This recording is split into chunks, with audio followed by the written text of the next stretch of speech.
What do plique jour, cloisonné, and guilloché have in common? Well, it's all about enamel, and we're gonna go look at some more pieces from Peggy's fabulous collection. And I'm gonna show you a really low-tech way to use enameling in the same way of the beautiful pieces from Peggy's.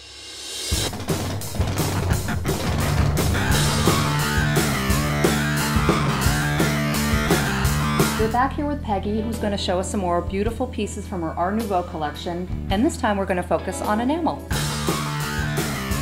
Enamel was a key part of the arts and crafts movement because it was a way to make a simple piece of silver vibrant and beautiful without using expensive stones. Enameling is basically a process by which you take powdered, colored glass, you heat it up in a kiln until it makes a beautiful shiny surface, and it really becomes almost gem-like.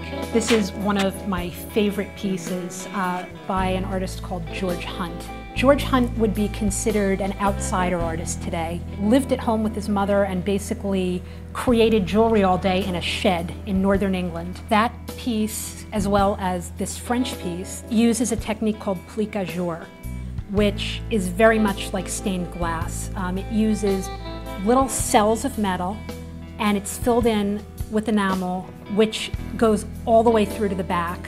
And actually, because it's translucent, whatever light you're in, the piece of jewelry changes.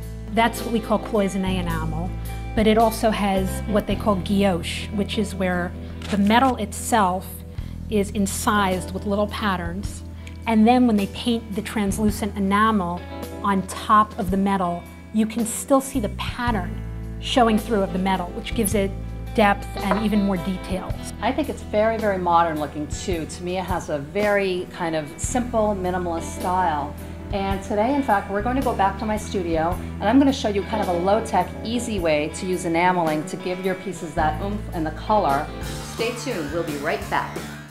Every day, clothes like these are being tossed by the wayside, deserted and without a home, thrown away in a garbage can of neglect, forever lost in an ocean of despair. But you, yes you, can help. Go to threadbanger.com and find out how to take abandoned clothes like old blue here and turn them into today's hottest trends. We can help. Threadbanger.com.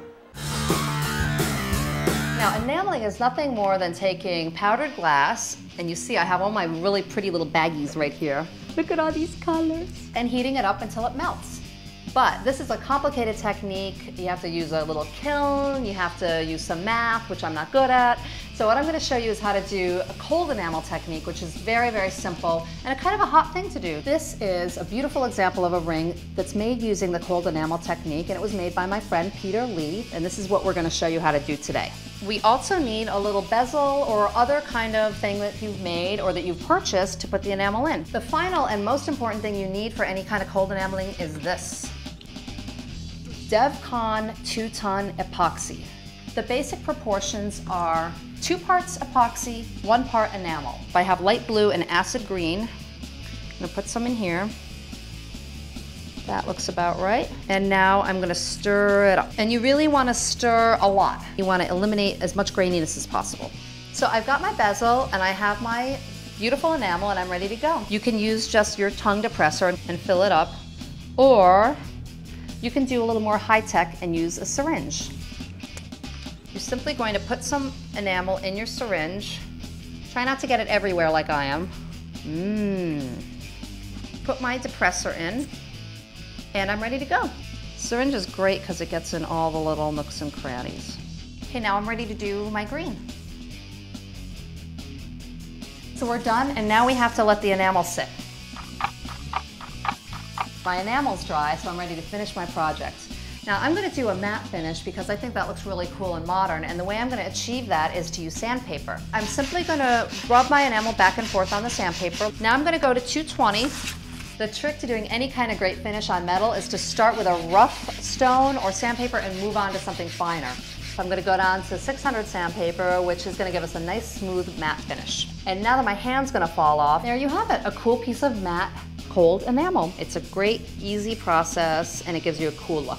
As with all our Metal Chik how-tos, we can't give you every single detail, but check out my blog at metalchik.com, and I'm going to go through this step by step. We'd love to see your stuff. Send us pictures and emails to metalchick.com. Halloween is next week. I'm obviously excited about it. So excited that we're going to devote a whole episode of Metal Chick to it. See you next week.